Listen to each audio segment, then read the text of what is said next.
Di balik hiruk pikuk kota Semarang, tersembunyi kisah-kisah kecil yang sering luput dari perhatian.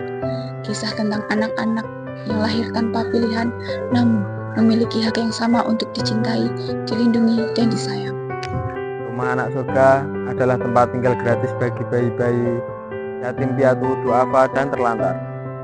Mereka datang dari berbagai latar belakang, mulai dari kekerasan rumah tangga, kehamilan yang tidak diinginkan, dan keluarga yang kurang mampu. Jadi awal mula Rumah Anak Surga ini berdiri dilatar belakangi oleh ada ibu-ibu yang datang ke sini dengan membawa anaknya kisaran umur 28 hari. Nah, di sini tuh harapannya kita bisa memberikan tempat sementara untuk anak tersebut sampai kondisi mental dan ekonomi ibunya itu baik gitu.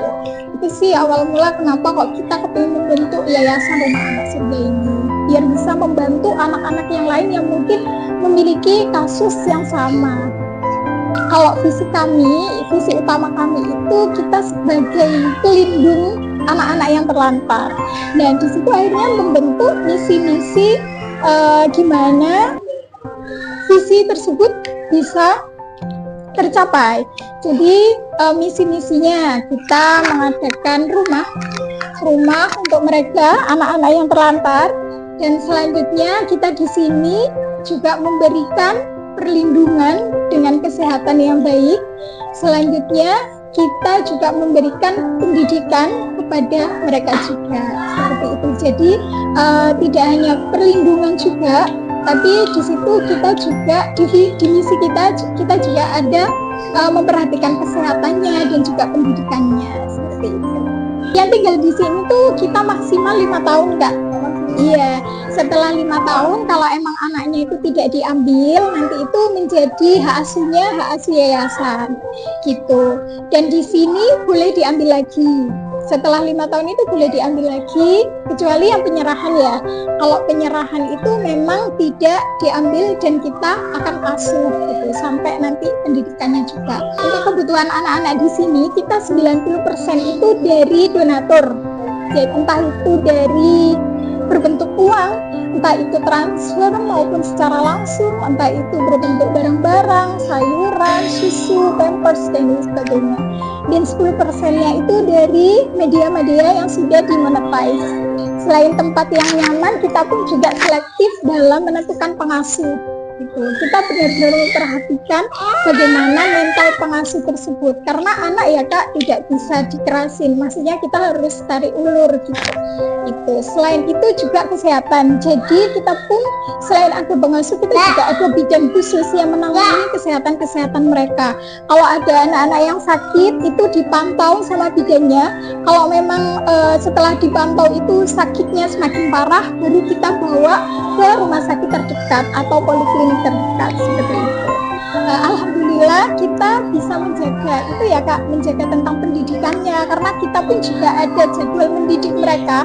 Setelah mereka berjemur itu kita kumpulkan mereka, lalu kita putarkan entah itu video senam, video mengaji, video doa-doa, sholawat, bahkan mereka pun juga hafal entah itu tentang doa-doa. Dan secara insting itu kalau ada orang yang berdoa itu tangannya sudah gerak sendiri seperti itu. Kita setiap bulan selalu memberikan informasi perkembangan anak-anak, entah itu beratnya gitu, entah itu berat, makannya bagaimana, sehat atau enggak, sudah bisa bicara atau enggak, sudah bisa jalan atau enggak. Anak-anak yang berada di Rumah Anak Surga tetap memiliki hak yang sama dengan anak-anak pada umumnya, yaitu hak untuk diasuh dengan penuh kasih sayang, hak untuk mendapatkan kesehatan, hak untuk mendapatkan pendidikan, dan hak untuk hidup di lingkungan yang aman. Hak-hak ini tidak hanya tentang soal moralitas, tetapi juga sudah dijamin dalam hukum seperti pada Undang-Undang Nomor 35 Tahun 2014 tentang Perlindungan Anak, yang menegaskan bahwa setiap anak berhak tumbuh dan berkembang secara optimal, mendapatkan perlindungan dari kekerasan, serta memperoleh kasih sayang baik dari orang tua, pengasuh, maupun negara.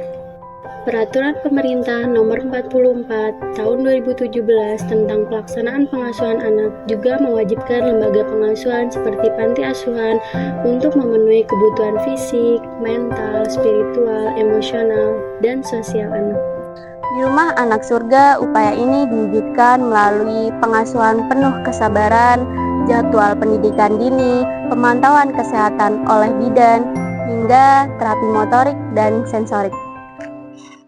Bahkan dalam menghadapi tantangan, para pengasuh yang sebagian belum berpengalaman sebagai orang tua tetap memberikan pengasuhan yang manusiawi dan lembut. Karena dalam hukum, anak tidak boleh dikerasin, tidak boleh diabaikan, dan tidak boleh diperlakukan sebagai beban. Pengasuhan yang sesuai dengan hukum bukan hanya menjaga hak anak hari ini, tetapi juga memastikan masa depan mereka tetap terbuka luas, penuh harapan, dan layak untuk diperjuangkan. Untuk tantangannya sih, ya tentang pengasuhan ya. Karena di sini itu rata-rata kita belum menikah. Ya, kita belum menikah, jadi kita pun juga harus belajar bagaimana mendidik mereka yang kita itu nggak pernah mendidik anak kecil, bagaimana menghadapi mereka ketika mereka tantrum, bagaimana mengkoordinasi makanannya gitu. Lalu pampers yang seperti apa, kan pasti nanti pampers juga menimbulkan sakit ya, gatal-gatal dan lain sebagainya. Itu sih Kak tantangannya dalam pengasuhan itu. Untuk masa depan anak-anak di sini, yang pertama harapannya semoga anak-anak itu tidak merasakan kekosongan rasa cinta atau kasih sayang dari orang tuanya, karena walaupun jauh dari orang tua, ada bunda-bunda yang selalu memenuhi tangki itu.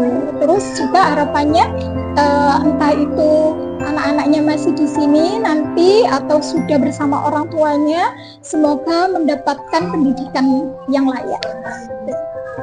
Didiklah anak-anakmu dengan pendidikan yang baik dan perhatikanlah anak-anakmu dengan cinta dan perhatian yang optimal, dan janganlah engkau hiraukan hak-hak anakmu, karena itu adalah suatu hal yang penting untuk masa depannya. Itu sih Kak. Dengan segala keterbatasan, panti ini terus berjuang untuk memberikan yang terbaik. Dukungan dari masyarakat menjadi harapan untuk masa depan anak-anak ini. Setiap anak berhak untuk tumbuh, dicintai, dilindungi, dan disayangi. Tak peduli di mana ia dilahirkan dan dari latar belakang apa ia berasal. Rumah Anak Surga adalah bukti bahwa kasih sayang dan perlindungan dapat hadir dalam bentuk nyata sesuai dengan amanah hukum. Pengasuhannya lembut, pendidikannya membentuk karakter, hingga kesehatannya dijaga sepenuh hati menjadi bagian dari perjuangan untuk menjaga hak-hak anak. Namun, perjuangan ini tidak bisa berjalan sendiri. Dukungan dari kita semua adalah nafas yang membuat harapan anak-anak terus menyala. Mari bersama kita jaga mereka, karena melindungi anak adalah melindungi masa depannya.